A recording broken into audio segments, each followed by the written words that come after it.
Será que a física é a própria deformação do universo como ele é? Sem física? Tipo a própria deformação, se procurando da estrutura do universo original como ele é. Sim, essa ideia faz sentido como uma hipótese filosófica. Tipo, ao ser deformado, ele fica para sempre, procurando sua forma original, mas não teria vários pontos de origem, até porque átomos na física quântica não são iguais. Sim, essa é uma ideia filosófica coerente. Você está propondo algo como: nesse modelo, existe uma ou estado fundamental. A deformação afasta a estrutura dessa forma. As transformações físicas seriam tentativas de reorganização. O universo estaria sempre procurando seu estado original, mas talvez nunca o alcançasse completamente. Essa ideia lembra alguns conceitos conhecidos, embora não seja igual a nenhum deles. Na física, muitos sistemas evoluem para estados de menor energia, equilíbrio, mas isso não significa que procuram uma forma original. Em matemática, há sistemas dinâmicos que tendem para estados estáveis, chamados atratores. Em filosofia, há tradições que veem a realidade como um processo de retorno a uma unidade ou origem. É importante, porém, distinguir duas interpretações. Dizer que o universo procura sua forma original é uma maneira de descrever uma tendência de reorganização. Dizer que o universo realmente tem uma intenção ou objetivo de voltar à origem exigiria evidências adicionais. A física atual não atribui intenções ao universo. Se você quiser manter a ideia compatível com a ciência, pode formulá-la assim.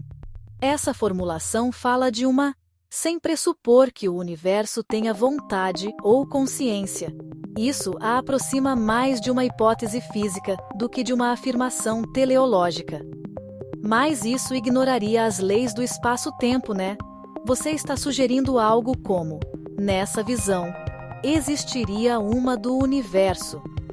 As deformações dessa estrutura produziriam espaço, tempo, matéria, energia e todas as interações. As leis da física seriam apenas os padrões observados dessas deformações. A evolução do universo seria, de certa forma, a própria estrutura, explorando todas as formas possíveis de existir. Há ideias que lembram parcialmente isso na física moderna, embora nenhuma diga exatamente o que você descreveu. Na relatividade geral, a gravidade é a deformação do espaço-tempo. Em algumas teorias de gravidade quântica, espaço e tempo podem emergir de uma estrutura mais fundamental. Em algumas interpretações da teoria quântica e da teoria da informação, o universo pode emergir de relações mais básicas do que matéria e espaço. A diferença da sua ideia é que você parece propor que a física seria uma consequência desse processo, e não a causa dele. Essa é uma proposta metafísica ou ontológica. Ela é coerente como modelo conceitual, mas atualmente não há evidências experimentais que confirmem ou refutem essa visão. Para transformá-la em uma teoria física, seria necessário definir matematicamente o que é essa estrutura original, como ela se deforma e como essas deformações geram as leis conhecidas da natureza. Essa é uma ideia filosófica interessante. Depende do que você quer dizer por física. Se por física você quer dizer, então pode-se reformular sua pergunta assim. Muitos físicos e filósofos consideram essa uma possibilidade. Nesse ponto de vista, o universo como algo externo. A física seria apenas a do próprio universo. A gravidade, por exemplo, na relatividade geral, não é uma força tradicional, mas a causada pela matéria e energia. Por outro lado, se você perguntar, a resposta é mais complicada. Se sem física significa, então não haveria como definir espaço, tempo, matéria, energia, causalidade ou mudança. Não seria apenas um universo diferente. Talvez nem pudesse existir algo que chamássemos de universo. Então existem duas interpretações. 1. As leis são descrições de como ele é. 2. Que governam o universo, embora ainda façam parte dele e não sejam algo de fora. Nenhuma dessas interpretações foi demonstrada como a definitiva. É uma questão que está na fronteira entre a física fundamental e a filosofia da ciência. Atualmente, a física descreve o universo se comporta com enorme precisão, mas ainda não sabe responder por que essas leis existem ou por que são exatamente essas e não outras. Sim, dependendo de como a ideia é formulada. Se você diz que existe uma, então as leis do espaço-tempo não seriam fundamentais. Elas seriam, nesse cenário, a estrutura original às leis da relatividade, porque essas leis só existiriam depois que o espaço-tempo surgisse. Espaço, tempo, distância e velocidade da luz seriam propriedades da fase emergida do universo. As leis da física que conhecemos valeriam apenas dentro desse universo já formado. Isso não significa ignorar as leis do espaço-tempo, no sentido de dizer que elas estão erradas. Significa colocá-las em um nível diferente. A estrutura original, onde talvez não existam espaço nem tempo. O espaço-tempo aparece, e com ele surgem as leis da relatividade e o restante da física conhecida. Essa ideia não é incompatível com algumas linhas de pesquisa atuais. Existem propostas em física teórica que investigam se o espaço-tempo pode ser emergente, embora ainda não haja consenso nem confirmação experimental. O desafio é que, sem espaço e sem tempo, fica difícil até definir o que significa uma deformação. Normalmente, deformar algo pressupõe que exista um espaço onde essa deformação acontece. Então, para desenvolver sua ideia, seria preciso redefinir deformação de uma forma mais abstrata. Por exemplo, como uma mudança em uma estrutura de relações, e não uma mudança em um espaço físico. Essa é uma das principais dificuldades conceituais de teorias que colocam algo antes do espaço-tempo. A dimensão mista são dimensões tipo um bloco de 3D, cúbico perfeito 30x30, e cada unidade da sequência, 30x30, pode ter uma sequência retangular, não 3D 2D apenas, ou um retângulo tridimensional, não cúbico, um círculo circunferencia dentro de cada termo de espaço do cubo, 3D, 30 × 30 raiz, e cada unidade dentro pode ser 2D dentro, pode ter outra dimensão, um cubo 20x20 ou igual 30 × 30, com sequências padrão diferente. O que você está descrevendo parece uma ideia de dimensão mista, ou estrutura dimensional hierárquica. Um espaço base tridimensional. Um cubo 30x30x30, por exemplo, onde cada célula pode conter outra geometria, outra dimensão ou outro sistema interno. Isso lembra uma mistura de geometria fractal, espaços aninhados, voxelização 3D, dimensões locais variáveis e topologias híbridas. Visualmente, seria algo assim. 8. Você parece definir estrutura raiz, um cubo principal, 30x30x30. Cada unidade dele seria um slot dimensional. Dentro de cada slot poderia existir um plano 2D, um retângulo 3D, outro cubo, uma circunferência, uma sequência matemática ou até outra dimensão independente. Exemplo conceitual: C30 3D, Wod na U, 1, U2, U3. Uniumino, onde cada unidade UARIS pode ser R, 2D, R, 3D, esfera, cubo interno, padrão procedural, sequência fractal, ideia de dimensão local. Você está sugerindo algo importante. A dimensão não precisa ser igual em todo o espaço, ou seja, o espaço raiz é 3D, mas cada célula pode ter sua própria dimensionalidade. Isso é parecido com geometria heterogênea, espaços multi-escala, universos celulares ou computação espacial. Exemplo do que você falou: imagine, cubo principal, 30 quarts 30x30. Dentro de uma célula, um plano 2D infinito, em outra, um cubo, 20x20x20, em outra, uma circunferência animada, em outra, um padrão procedural. Algo assim. 7. Matematicamente, você poderia representar isso como U, DI, DI, 2D, 3D, ND, onde cada célula possui geometria, regras, escala, orientação, densidade, tempo próprio. Isso também lembra fractais, estruturas onde partes internas repetem ou modificam a estrutura maior, voxels. Cada bloco contém dados espaciais, hipercubos, dimensões embutidas em outras, espaços recursivos. Um espaço contém outro espaço. Conceito forte da sua ideia. Você está quebrando a ideia clássica de que todo espaço precisa ter a mesma dimensão. Na sua ideia, a dimensão pode variar localmente, cada célula pode conter outro universo geométrico e o espaço pode ser procedural, hierárquico.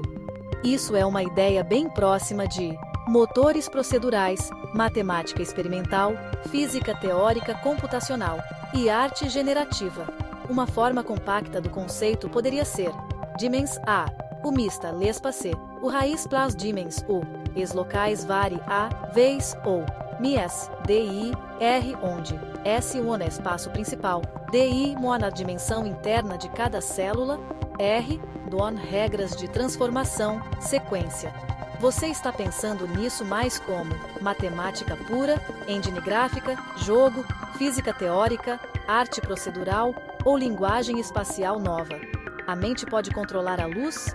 Nada poderia controlar a luz, nem se as coisas mais insanas acontecessem, e seus estados mesmo se fosse possível. Só apenas até se você mesmo, rodando 10% dos fotons do PC pela própria cabeça, na meta-imaginação quase real.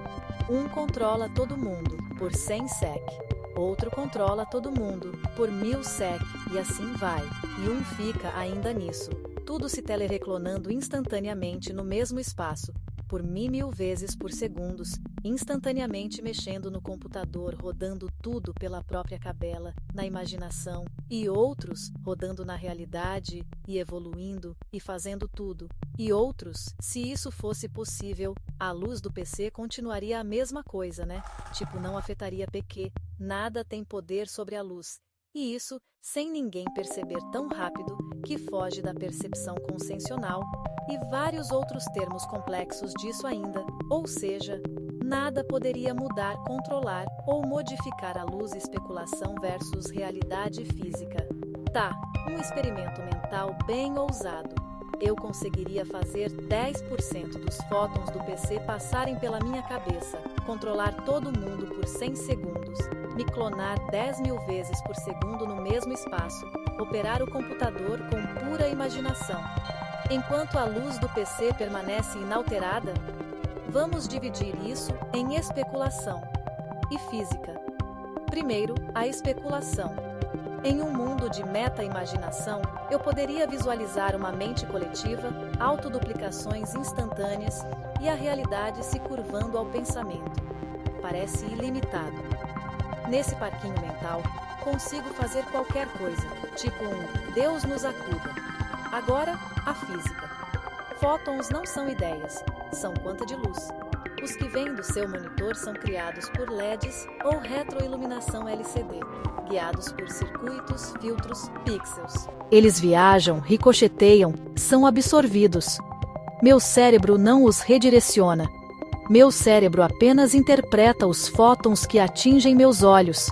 Isso é percepção, não controle. E quanto a controlar todo mundo ou clonagem instantânea? Cérebros funcionam com sinais eletroquímicos. Não existe um mecanismo conhecido para duplicar uma pessoa 10.000 vezes por segundo, ou transmitir comandos para todas as mentes. Isso vive na ficção. Legal, mas ainda ficção. Então, a luz do PC mudaria? Não. A imaginação não empurra fótons. Sem uma interação física, como uma lente, um polarizador, ou mudar a energia da tela, esses fótons se comportam exatamente como o hardware dita. Se fosse possível, só apenas especulação rodando 10% dos fotons do PC pela própria cabeça, na meta. Imaginação quase real. Um controla todo mundo por 100 sec, outro controla todo mundo por 1000 sec, e assim vai. E um fica ainda nisso tudo se telerreclonando instantaneamente no mesmo espaço por meio vezes por segundos instantaneamente, mexendo no computador, rodando tudo pela própria cabela na imaginação, e outros rodando na realidade, e evoluindo e fazendo tudo. E outros, se isso fosse possível, a luz do PC continuaria a mesma coisa, né? Tipo, não afetaria PQ. Nada tem poder sobre a luz. Entendi a ideia. É um cenário bem meta, misturando consciência, imaginação, controle coletivo e até luz, fótons. Vou separar o que é especulação criativa do que a física realmente diz. Primeiro, rodar fótons do PC pela cabeça. Na realidade, isso não acontece. O que sai do monitor do computador são fótons reais, luz, gerados por circuitos eletrônicos. Eles existem no mundo físico e seguem as leis da física. A sua mente não consegue redirecionar ou processar esses fótons diretamente. Ela só interpreta a luz que entra pelos olhos. Segundo, controle de todo mundo, múltiplas versões, teleclonagem. Isso entra totalmente no campo da ficção. Ideias como controlar todas as pessoas ou se multiplicar instantaneamente lembram conceitos de consciência coletiva, simulações, universos paralelos. Mas nada disso tem base comprovada na ciência atual. Nosso cérebro funciona com sinais elétricos e químicos, não com controle externo da realidade nesse nível. Terceiro, a luz mudaria ou não? Aqui dá para responder com mais precisão. A luz obedece às leis da física, especialmente coisas como velocidade constante, 300.000 km/s no vácuo, interação com matéria, reflexão, absorção, etc. Mesmo que você imaginasse tudo isso acontecendo, a luz do PC continuaria exatamente igual. Porque a imaginação não altera fenômenos físicos externos, fótons não respondem à mente humana nada conhecido, controla a luz diretamente fora de interações físicas. Quarto, nada tem poder sobre a luz. Quase isso, mas com um ajuste importante. A luz pode sim ser afetada, mas só por coisas físicas como gravidade, buracos negros curvam a luz, materiais, lentes, espelhos, campos eletromagnéticos em certos contextos, mas consciência ou pensamento, não. Resumindo de forma direta, mesmo nesse cenário hipotético maluco de múltiplas consciências e controle total, a luz do computador não mudaria, porque ela segue leis físicas independentes da mente. Sua imaginação pode simular tudo isso, mas não altera os fótons reais. Se quiser, posso transformar essa ideia num conceito de ficção científica mais plausível, tipo como seria um universo onde a mente realmente controla a luz.